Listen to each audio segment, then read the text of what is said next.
بلوال سے بھائی محمد عظیم صاحب نے سوال پوچھا ہے۔ وہ لکھتے ہیں مفتی صاحب، ہم آپ سے یہ پوچھنا چاہتے ہیں کہ اگر کوئی شخص اپنی بیوی کو ایک طلاق دے دے، پھر وہ شخص عدت میں یا عدت کے بعد رجوع کر لے تو کیا پھر سے اسے 3 طلاق کا اختیار ہوگا اور اس طرح زندگی میں جتنی مرضی مرتبہ طلاق دے سکتا ہے؟ دوسری بات یہ بھی بتا دیں کہ کیا حمل میں طلاق نہیں ہوتی؟ محمد عظیم۔ جی میرے محترم بھائی، سب سے پہلے تو یہ بات کہ آپ نے کہا کہ اگر کوئی بندہ طلاق دینے کے بعد رجوع کر لے عدت میں یا عدت کے بعد، آپ نے یہ بات پوچھی تو نہیں تھی، لیکن یہاں یہ بتانا ضروری ہے کہ رجوع کا تعلق محض عدت کے ساتھ ہے۔ عدت میں رجوع ہوتا ہے، اگر عدت گزر جائے، طلاق بے شک پہلے طلاق رجعی ہی کیوں نہ تھی، عدت گزرنے کے بعد رجعی طلاق بائنہ میں بدل جاتی ہے، لہٰذا عدت کے بعد رجوع نہیں ہوگا بلکہ نکاح ہوگا۔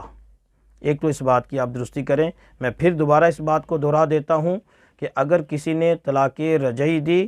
تو اس کے رجوع کا اختیار عدت کے اندر ہوگا۔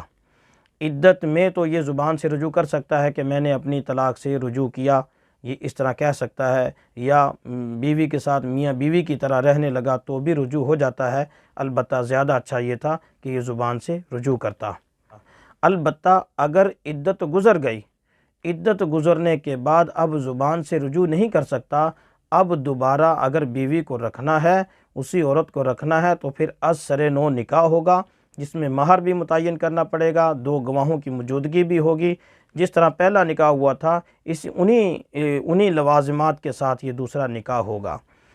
اب میں آپ کی بات کی طرف آتا ہوں۔